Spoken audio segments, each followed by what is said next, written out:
Ngayong nakapili ka na ng negosyong sisimulan mo, let's bring it sa internet. Today, pag-uusapan natin kung paano ka gumawa ng iyong Facebook page.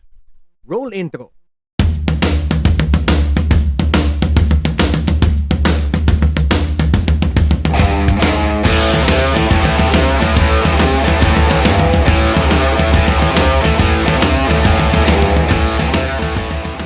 Kamusta mga guys? This is your coach Paulo Ramos and today tuturuan ko kayo kung paano ka makakagawa ng sarili mong Facebook page.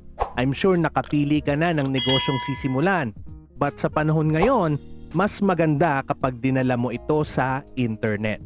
Today gagamit tayo ng isang fictional product just for visual representations only. So tatawagin nating product ay yes, that's correct. Pero just for visual representation, this is not for sale, okay? So if you're ready, let's start. Okay, ngayong nakalogin ka na sa iyong Facebook page, tumingin ka lang sa upper right corner ng iyong screen. Meron ditong plus sign tabi ng iyong profile name. I-click mo lang ito at meron ka ditong mga pagpipilian. I-click mo lang yung create page. Okay? Okay, so meron ng desktop preview ng iyong page. So lalagyan natin ng pangalan base sa ating fictional na product.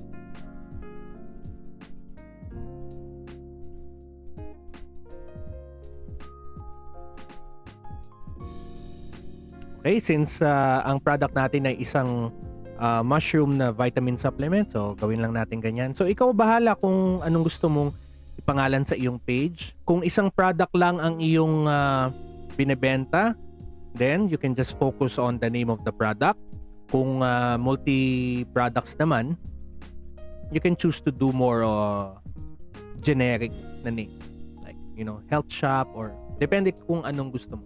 Category, lagyan natin product or service, tapos health food store, health and beauty. Then description, newest. Ayun. Okay? Yan na. So create page. Click mo yung create page.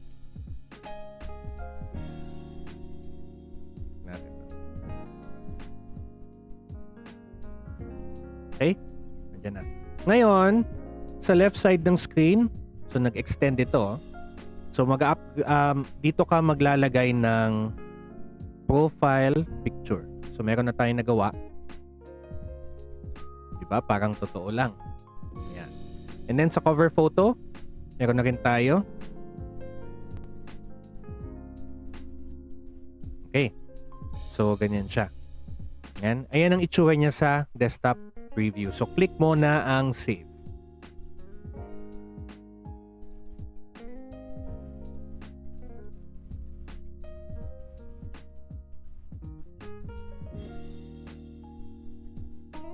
Ngayon, meron kang option para ilagay yung phone number or i-connect yung Facebook page mo sa WhatsApp. Since wala naman tayong WhatsApp, just skip mo lang.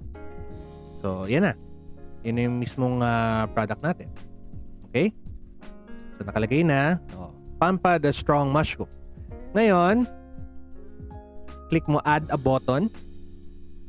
Suggest ko dito send message para may option yung mga customer mo na mag-message sa iyo. Pwede ka na rin maglagay ng mga starting questions kung gusto mo. Pero, yan. Close mo lang yan. Kung gusto mong just basic chatting lang. Yan. Save. Okay? So, ngayon, nagawa mo na yung page. Ano na yung ilalagay mo? Okay? So, meron tayo. Maglagay tayo ng sample na post. Create post. Pag naglagay tayo ng post, yan, mag-add tayo ng photo. So, meron tayo dito.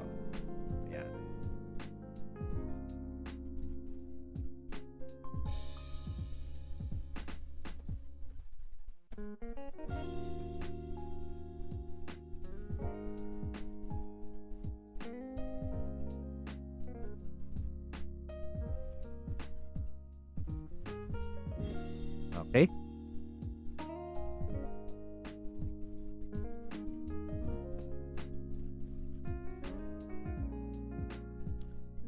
Pagdating sa kung anong ilalagay sa post, so ikaw na bahala. Pero we'll dedicate a different video for proper copywriting. So dito para visual representation lang. Okay, so nagawa na natin yung pinakauna mong post, di ba? Ayan. Okay. Ngayon, na meron ka ng page, syempre kailangan mong i-set up yung credibility. Alright? Hindi pwedeng isa lang ang nakapost. Syempre, ang mga ipopost mo dyan, maybe testimonial, mga proof of shipping, mga product details, mga benefits. Okay? So ngayon, establish your page's identity. Meron na tayo. Tignan mo sa steps. Provide info. Ayan. Kung meron kang website, you can choose to add website. Ilalagay mo lang yung URL ng iyong website. O kung maglagay ka ng location. For example, let's just give a placeholder lang.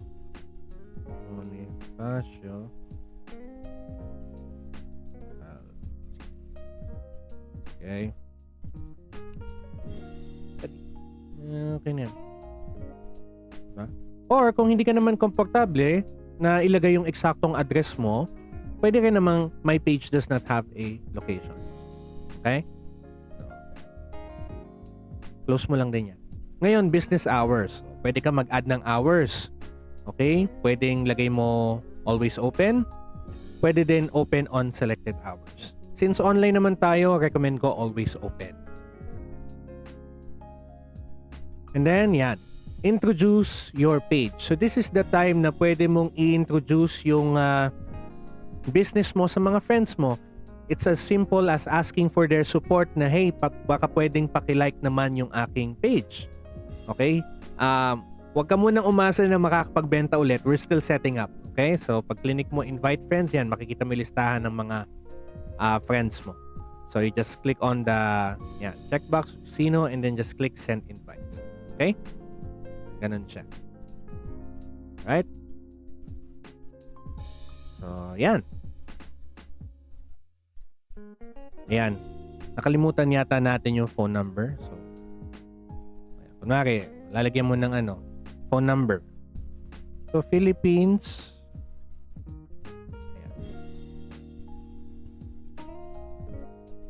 Okay. Ayan. So, ganyan na siya.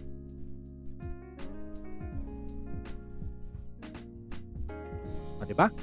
Easy as 1, 2, 3. Madali lang gumawa ng page, diba? In our next video, pag-uusapan naman natin ang mga advanced settings para mas masiguro natin na pulido ang pag-start natin ng online business. Pag-uusapan natin yung paano gumawa ng mga saved replies, paano mag-filter ng mga comments, at marami pang iba. So muli, this is your Coach Paulo Ramos saying thank you and God bless.